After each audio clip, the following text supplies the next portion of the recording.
Hello साथियों, मैं मिथुन आपके अपने परिवार कलम से क्रांति T20 में स्वागत करते हैं। तो चलिए आइए आज का सेशन स्टार्ट करते हैं। आज के सेशन में हम लोग पढ़ने वाले हैं मैट्रिक्स यानी कि अवयव। तो सबसे पहला नंबर हम लोग अवयव के बारे में समझ लें। अवयव आखिर होता क्या है, इसका कुछ इंट्रोडक्शन हो जाए। तो देखिएगा, ये अवयव जो है सबसे पहला नंबर तो ये बताना चाहता है अपने इंट्रोडक्शन में कि अवयव के ये गणित की विविध शाखाओं में अवयव के ज्ञान की आवश्यकता पड़ती है, भिन्न भिन्न शाखाओं में। तो कहता है यहाँ पे अवयव गणित के सर्वाधिक शक्तिशाली साधनों में से एक है। अन्य सीधी साधी विधियों की तुलना में यह गणितीय साधन हमारे कार्य को काफी हद तक सरल कर देते हैं। तो अवयव एक ऐसा चैप्टर है, इसका ये गणित के साथ साथ ना इसका हम विज्ञान में भी कई हद तक प्रयोग करते हैं। किसका? अवयव का।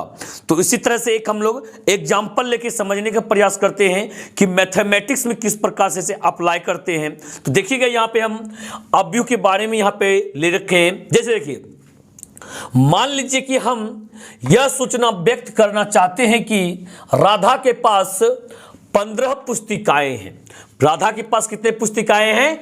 15 पुस्तिकाएं हैं। इसे हम ये ब्रैकेट के अंदर 15 रूप में इस समझ के साथ कर सकते हैं कि कोष्ठक के अंदर लिखित संख्या राधा के पास पुस्तिकाओं की संख्या है। ये जो कोष्ठक के अंदर हम 15 लिखे हैं, ये 15 सूचित करता है, डिनोट करता है क्या चीज को? कि राधा के पास में 15 पुस्तिकाएं हैं। अब यदि हमें यह व्यक्त करना है कि राधा के पास 15 पुस्तिकाएं तथा 6 कलमें हैं। देखिएगा, इससे पहले क्या था? राधा के पास सिर्फ 15 पुस्तिकाएं थे, तो इस तरह से हम इसको व्यक्त किए। पर यदि कह रहे 15 पुस्तिकाएं तथा 6 कलमें हैं, इन चीजों को व्यक्त करना हो तो इसे हम कोष्ठक के अंदर 15,6 प्रकार से इस समझ के साथ व्यक्त कर सकते हैं कि कोष्ठक के अंदर की प्रथम प्रविष्टि यानी कि प्रथम अवयव, प्रविष्टि माना अवयव, प्रथम अवयव राधा के पास की पुस्तिकाओं की संख्या है। ये प्रथम 15 जो है ये क्या है? पुस्तिकाओं की संख्या है। जबकि द्वितीय प्रविष्टि यानी कि दूसरे अवयव राधा के पास कलमों की संख्या है। ये 6 क्या है? कलमों की संख्या है, संख्या को दर्शाती है।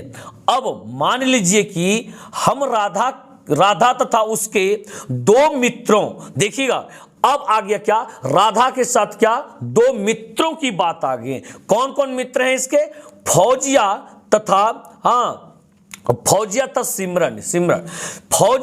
तथा सिमरन के पास की पुस्तिकाओं तथा कलमों की संख्या निम्नलिखित सूचना को व्यक्त करना चाहते हैं। अब देखिएगा, ध्यान दीजिएगा, पहले थी कौन? एक राधा, उसके पास पहले कितना? 15 पुस्तिकाएं थे। तो हम लोग इसको अवयव के रूप में इस प्रकार से लिखेंगे, ठीक है। पर यदि हो सकता इसके पास हो गए क्या? 15 पुस्तिकाएं, 6 कलमे होंगे, तो इसको हम इस प्रकार से लिख सकते हैं। या तो फिर इसको हम ऐसे भी लिख सकते हैं। किस प्रकार? ध्यान दीजिएगा, 15 और 6। देखिएगा, ये हुआ क्या? पंक्ति के रूप में, ये हुआ क्या? स्तंभ के रूप में। इन सारे चीजों के बारे में भी समझाएंगे इसे। अब देखिए, यहां पे बात यहां पे रहा क्या कि इन राधा के साथ साथ इनके 2 मित्र आ रहे हैं। कौन आ रहे? फौजिया और सिमरन, ठीक है। राधा के पास कितने? 15 पुस्तिकाएं और 6 कलमें हैं। किसके पास? राधा के पास। फौजिया के पास 10 पुस्तिकाएं और 2 कलम हैं। तो सिमरन के पास 13 पुस्तिकाएं और 5 कलम है।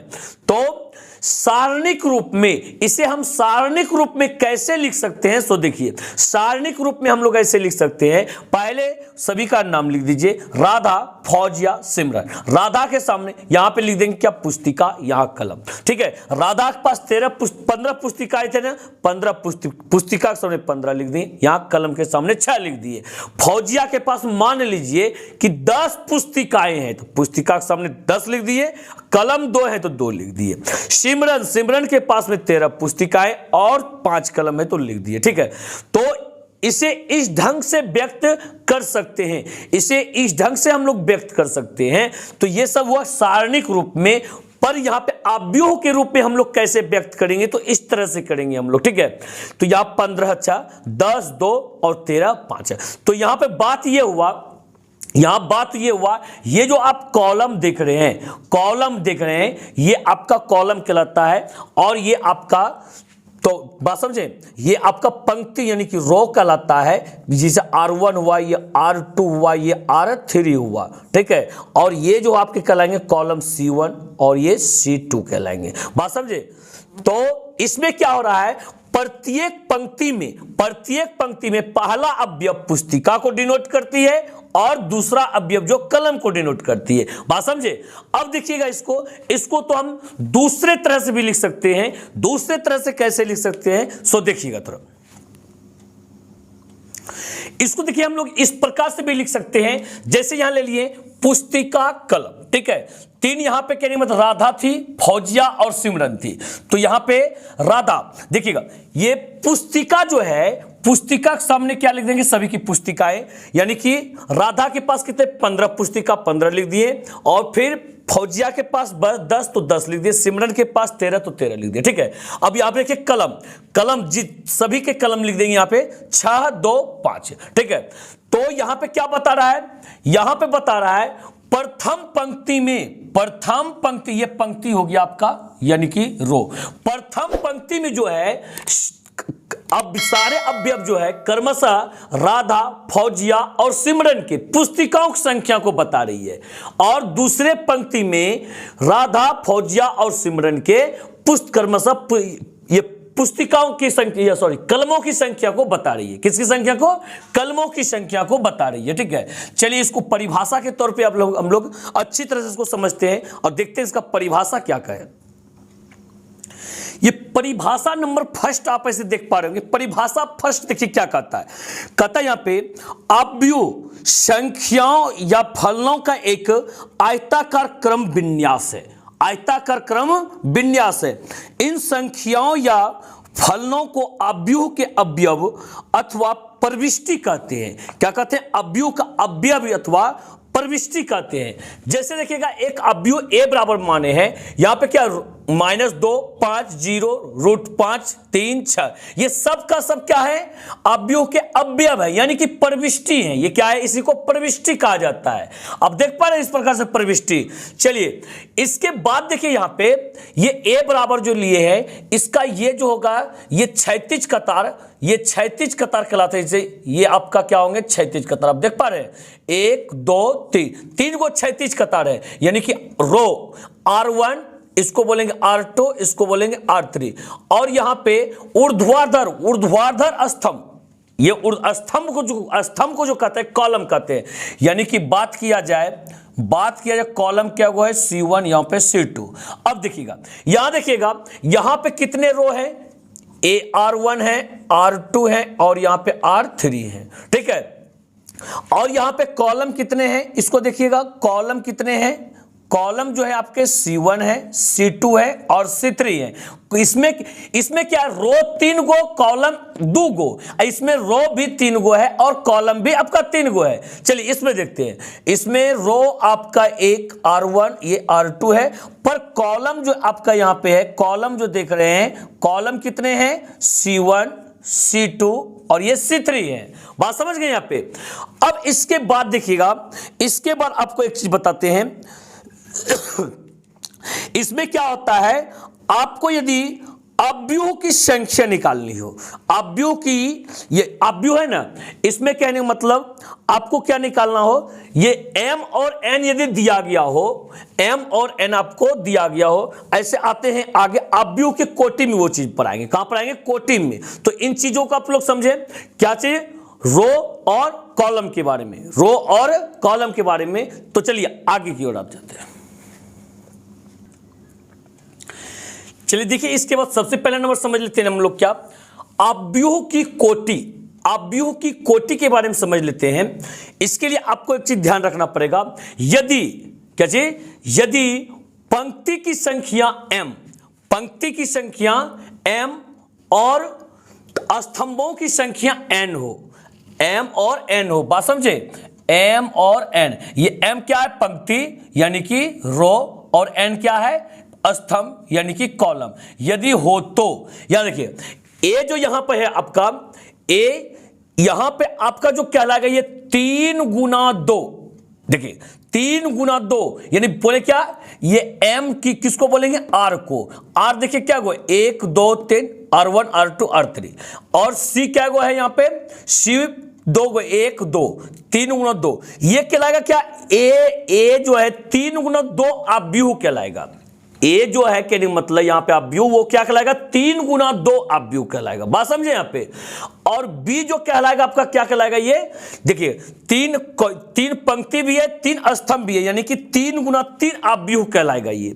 इसके बाद देखिएगा ये क्या कहलाएगा आपका 2 गुना 3 आव्यूह, क्योंकि 2 गो इसमें पंक्ति है और 3 गो क्या है, स्तंभ है।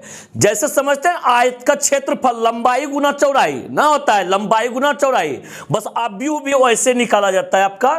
ठीक है, ये लंबाई गुना में चौड़ाई करके, लंबाई गुना में चौड़ाई करके ऐसे हम लोग आव्यूह निकालेंगे। और हां, यहां से आपका इस आव्यूह में अवयव की संख्या भी निकल जाएगा। ठीक है, कि ये पहले आव्यूह ए में अवयव की कुल कितने संख्या, इसी को गुना कर दे, 3 दूनी 6 हो गया, पता चल जाएगा इसमें 6 गो अवयव। गिन लीजिए 1 2 3 4 5 6। चलिए इसमें कितने अवयव है, इसी को गुना कर लिए, 3 गुना 3 3 3 कितना हो गया, 9 हो गया। इसको गुना कर लीजिए, 3 दूनी 6 हो गया। इसमें 6 अवयव है, इसमें 9 अवयव है, इसमें भी आपका कितने अवयव है, 6 अवयव है। चलिए क्लियर हो गया। अब देखिएगा यहां पे ध्यान दीजिएगा, थोड़ा सा टिप्पणी पे आपको ध्यान देना है। आव्यूह को हम अंग्रेजी वर्णमाला के बड़े अक्षरों द्वारा व्यक्त करते हैं। कोई भी, जैसे यहां देखिए हम ए लिखे हैं ना, कौन सा, बड़ी ए लिखे, यहां पे आप छोटी ए नहीं लिख सकते हैं। बी लिखना है ना, बड़ी बी लिख सकते हैं। सी लिखना है ना, बड़ी सी लिख सकते हैं। छोटी सी का प्रयोग आपने नहीं कर सकते हैं। इसके बाद देखिए ये पहला चीज हो गया। दूसरा चीज को भी ध्यान रखिएगा, हम किसी m गुना n कोटि के आव्यूह को प्रकट करने के लिए संकेत a बराबर aij m गुना n का प्रयोग करेंगे, इसका प्रयोग करेंगे। ठीक है, का प्रयोग यहां लिख देते हैं, प्रयोग करेंगे। अब देखिएगा यहां पे कोई आव्यूह आपका a है, उसको क्या लिखेंगे, अंदर में आप छोटी लेटर दर्शा सकते हैं। ये देखिए a आई जे, ये आई जे जो है आपका क्या दर्शाता है, ध्यान दीजिएगा, ये आई जे जो दर्शाता है, ये आई दर्शाता है आपको, आपका ये क्या, रो को, पंक्ति को दर्शाता है, और जे दर्शाता है कॉलम को, यानी कि स्तंभ को दर्शाता है। आई दर्शाता है किसको, पंक्ति को यानी कि रो को, और जे दर्शाता है किसको, कॉलम को दर्शाता है। और ये क्या है, आखिर ये अवयव है। आव्यूह ए के ये क्या कहलाएंगे, अवयव कहलाएंगे, यानी कि प्रविष्टि कहलाएंगे। बात समझे। बराबर में ये m गुना n, इस प्रकार से अभी m n के बारे में आपको समझा रखे हैं, तो इसका प्रयोग कर सकते हैं हम लोग। इसके बाद तीसरा देखिएगा, तीसरा हम लोग क्या कहते हैं कि हम केवल ऐसे आव्यूह पर विचार करेंगे जिनके अवयव वास्तविक संख्याएं हैं। कैसे संख्याएं, वास्तविक संख्याएं, वास्तविक संख्या समझ रहे हैं, जिनके अवयव वास्तविक संख्याएं अथवा वास्तविक मानों को ग्रहण करने वाले फलन है। या तो कोई फलन यदि है, वह कहने मतलब वो क्या होना चाहिए, फलन वास्तविक संख्या के अंतर्गत आना चाहिए, तो हम लोग उसी पर कहने मतलब विचार कर सकते हैं। अब इसके बाद देखिएगा, इसके बाद एक कहने में स्टार लगा करके नोट कर लीजिए चीजों को। हम एक समतल की किसी बिंदु x, y को एक आव्यूह यानी कि स्तंभ या पंक्ति द्वारा प्रकट कर सकते हैं। आव्यूह हम लोग क्या कर सकते हैं, 2 तरह से बना सकते हैं। इससे पहले भी बता रखे थे आव्यूह कितने तरह से बना सकते हैं, 2 तरह से, एक स्तंभ के रूप में, दूसरे पंक्ति के रूप में। जैसे देखिएगा कोई निर्देशांक बिंदु है आपका, जैसे समतल में होता है ना, कहने का मतलब जैसे कहने में समतल में बनाइएगा आप, ये x अक्ष, ये y अक्ष, कहीं एगो निर्देशांक है, इसका वैल्यू कितना x, y है। इसको कैसे इसका मैट बना सकते हैं, आव्यूह स्तंभ के रूप में आप ऐसे लिख सकते हैं x y, या तो फिर आप पंक्ति के रूप में ऐसे लिख सकते हैं x, y। बात समझे। इस तरह से आप कहने मतलब कॉमन नहीं देंगे, x y ऐसे बनाइए या ऐसे बनाइए, 2 तरह से आप व्यूह बना सकते हैं। अब देखिएगा इसी ये जो संकेत था, इसी तरह से जैसे मान ली कोई निर्देशांक p है, उसका P बिंदु है, उसका निर्देशांक 0,1 है। इसके लिए क्या करेंगे हम लोग, 0,1 ऐसे लिखेंगे या 0,1 हम लोग ऐसे लिखेंगे। दोनों में से किसी एक ढंग से आप लिख सकते हैं। बिल्कुल क्लियर है। चलिए इसके बाद फिर हम लोग आगे बढ़ते हैं, देखते हैं ये क्या है। देखिए इससे इन चीजों को थोड़ा ध्यान दीजिएगा। क्या कहते हैं यहां पे, हम किसी बंद रैखिक आकृति के शीर्षों को एक अव्यूह के रूप में लिख सकते हैं। वो बंद रैखिक आकृति क्या हो सकता है आपका, ये वर्ग हो सकता है, आयत हो सकता है, चतुर्भुज हो सकता है, ठीक है, ये सारी चीज हो सकते हैं। उदाहरण के लिए एक चतुर्भुज ABCD पर विचार कीजिए जिसके शीर्ष क्रमशः A 1,0, B 3,2, C 1,3 और D -1,2 है। तो चलिए इसका कहने का मतलब हम लोग अव्यूह कैसे बना सकते हैं। जैसे एक तो तरीका मेरे पास में ये है, जैसे x बराबर, ठीक है, x बराबर क्या लिख सकते हैं यहाँ पे ABCD ले लिए ना, ये क्या कहने मतलब ये निर्देशांक है हमारे, तो क्या ले लिए, एक A में ये सब का सब जो डिनोट करता है किसको, भुज को, ये सबके भुज को क्रमशः ABCD के भुज को, और ये सब जो है कहने मतलब दूसरे क्षैतिज जो है क्या कर रहे हैं, कोटि को, यानी कि ये x के वैल्यू को, ये y के वैल्यू को, बात समझे। और ये आपका ये कुल मिलाकर के जिसे a है ना, ये 1 और 0, ये आपका एक निर्देशांक कहलाएगा, किसका, 1 का। तो जैसे a का देखिए 1 0 है ना, 1 यहां ऊपर ले लिए, 0 नीचे ले लिए, ठीक है। B का 3 2 3 2 ले लिए, C का देखिए 1 3 है तो 1 3 ले लिए, और D का -1 2 है तो -1 2 हो गया। ये ऊपर वाला सब का सब जो है रॉ फर्स्ट में R1 में सबके जो ABCD के क्रमशः X निर्देशांक है, और ये R2 में जो है आपका क्रमशः ये ABCD का Y निर्देशांक दिया गया, बात समझे ना। अब देखिएगा इसको हम लोग ऐसे भी लिख सकते हैं, इस प्रकार से लिखे तो ऊपर में ABCD दर्शाना पड़ेगा, इसको लिखिएगा तो ऐसे ABCD दर्शाना पड़ेगा। इससे पता क्या चला कि A का निर्देशांक 1,0 है, एक तो इसमें अंतर बस इतना है, इसमें बताना यह चाहता है कि यहां पे कॉलम फर्स्ट में ABCD का क्रमशः ABCD का X निर्देशांक है, कॉलम सेकेंड में क्रमशः ABCD का क्या है, Y निर्देशांक। जो इसमें क्षैतिज में था वो कॉलम में आ गया, तो आपका ये पलट गया, बात समझे। इस दो तरीके से हम इसको लिख सकते हैं, किसके, अव्यूह को लिख सकते हैं, बात समझे। अब तो शायद आप सारे चीजों को समझ गए होंगे। इसके बाद आते हैं हम लोग डायरेक्ट एग्जाम्पल के पास। फर्स्ट एग्जाम्पल देखते हैं, देखिए ये उदाहरण नंबर फर्स्ट। सबसे पहले देखिए क्वेश्चन क्या कहता है, यहां पे 3 फैक्ट्रियों 1 2 तथा 3 में पुरुष तथा महिला कर्मियों से संबंधित निम्नलिखित सूचना पर विचार कीजिए। देखिए सूचना इसमें क्या है, सूचना क्या है, ये कारखाना फर्स्ट सेकंड थर्ड। कारखाना फर्स्ट में क्या है, पुरुष कर्मी की संख्या 30 है, महिला कर्मी की संख्या 25 है। फिर कारखाना 2 में जो है पुरुष कर्मी की संख्या 25 है और महिला कर्मी की संख्या 31 है।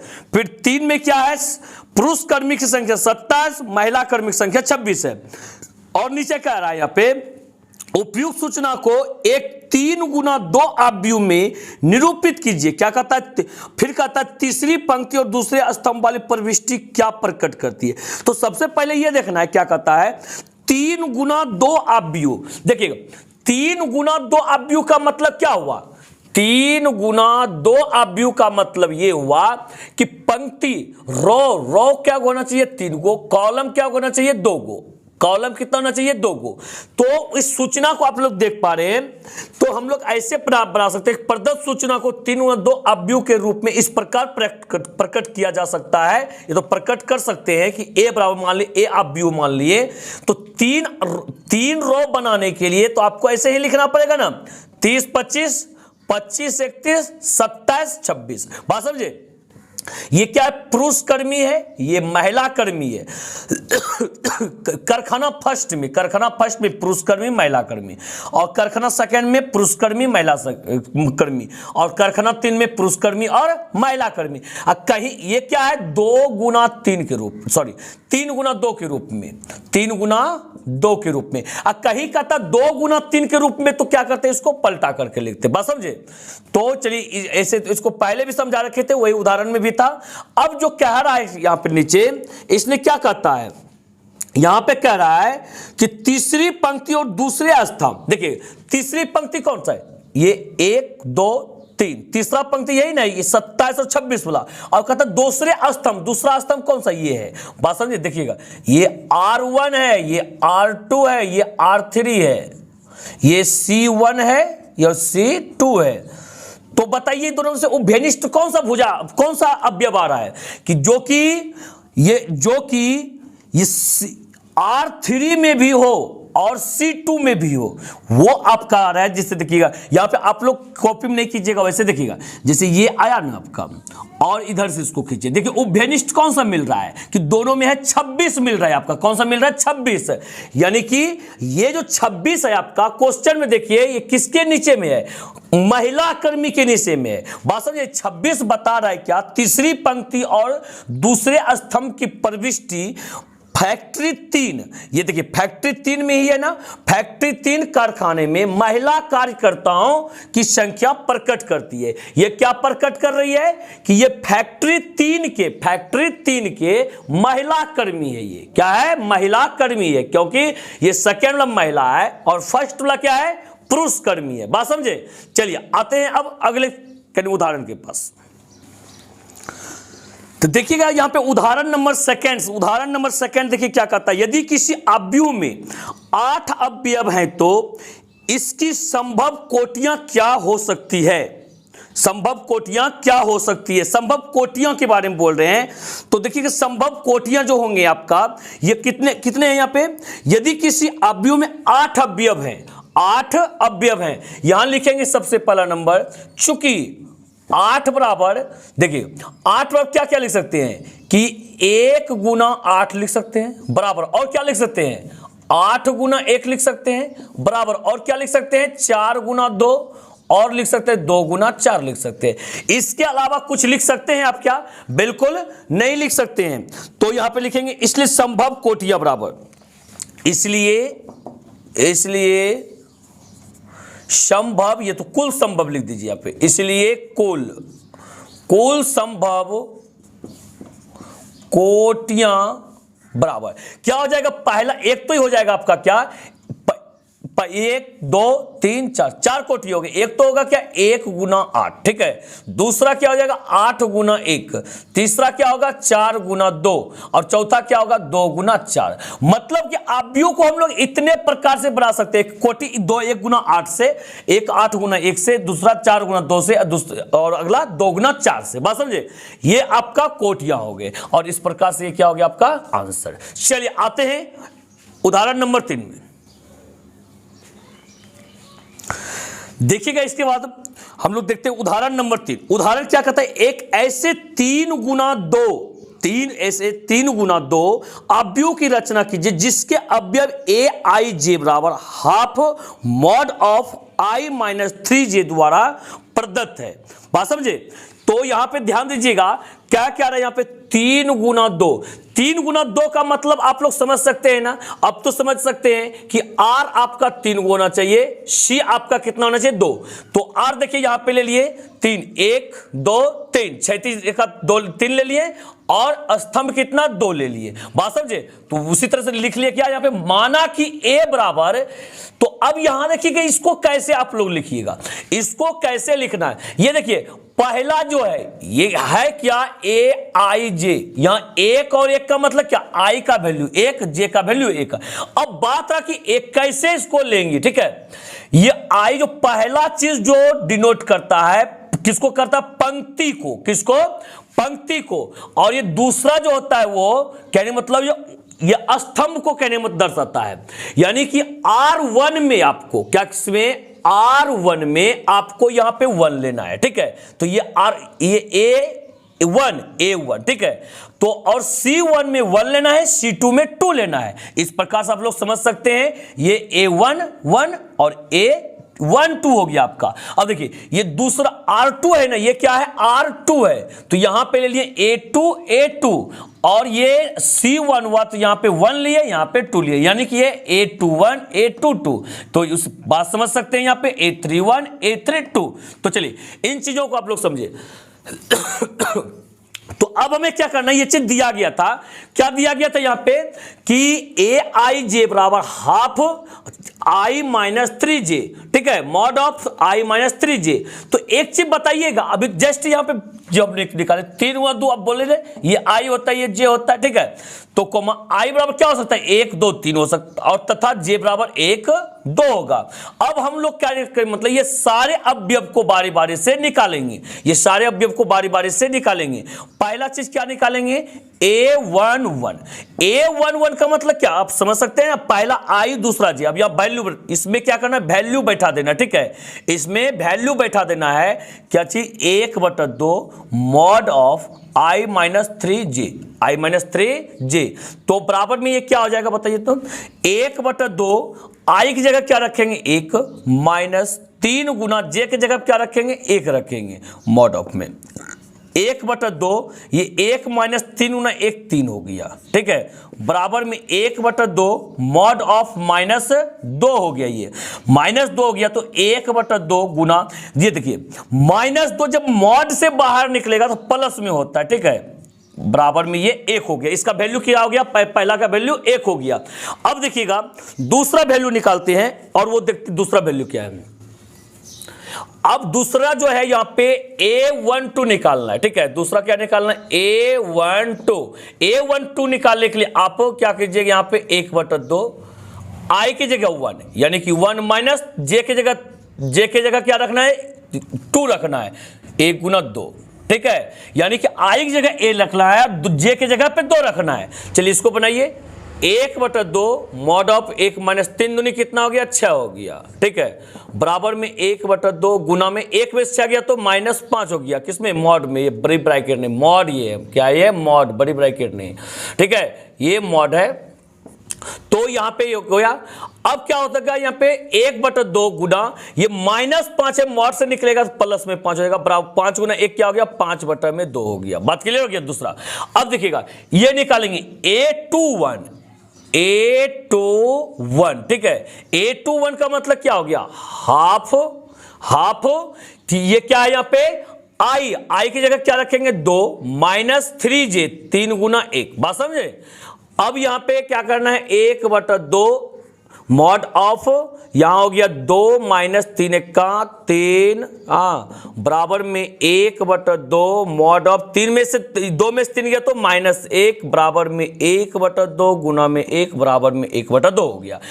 अब निकाल लीजिए A22 निकालिए, A22 यहां से A22 निकालेंगे तो क्या हो जाएगा यहां पे half mod of 2 minus 3j, यानी कि 3 गुना 2, बराबर में देखिएगा हाफ मॉड ऑफ, यहां क्या हो गया 2 माइनस 3 दूनी 6, बराबर में 1/2 गुना में, और ये 2 में से 6 गया तो माइनस 4। जब ये मॉड से निकलेगा तो 1/2 गुना में 4 हो जाएगा, कटा दीजिए, यहाँ 2 दूनी 4 बराबर में 2 हो गया। चलिए इसके बाद दूसरा वैल्यू निकालते हैं, कौन सा है, ये निकल गया 4 को A31 क्या हो जाएगा 1/2 मॉड ऑफ, यहां पे देखिए यहां पे क्या रखना, I की जगह पे 3 रखना है, 3 माइनस 3 गुना j की जगह 1 रखना है आपको, ठीक है, बराबर में ये क्या हो गया 1/2 मॉड ऑफ, यहां पे 3 माइनस 3 गुना 1 कितना होगा 3 ही होगा, ठीक है, बराबर में 1/2 गुना 3 में से 3 गया तो 0, मॉड ऑफ 0, बराबर में 1/2 गुना 0, बराबर में क्या होगा ये 0 हो जाएगा वैल्यू। A31 अब क्या निकालेंगे A32 निकालिए,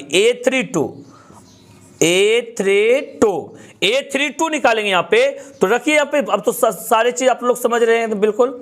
यहां पे क्या रखना है, ये I माइनस 3j है ना, I की जगह 3 रखेंगे, अब j की जगह 2 रखेंगे, रख दीजिए माइनस में 3 गुना यहाँ पे 2 हो गया आपका, और बराबर 1/2 मॉड ऑफ यहाँ हो गया 3 माइनस 3 दूनी 6 हो गया, बराबर में 1/2 और मॉड ऑफ 3 में 6 गया तो -3 हो गया आपका, बराबर में 1/2 गुना में ये -3 जब मॉड से बाहर निकलेगा 3 होगा, यानी कि बराबर में 3/2 हो गया। बात समझे?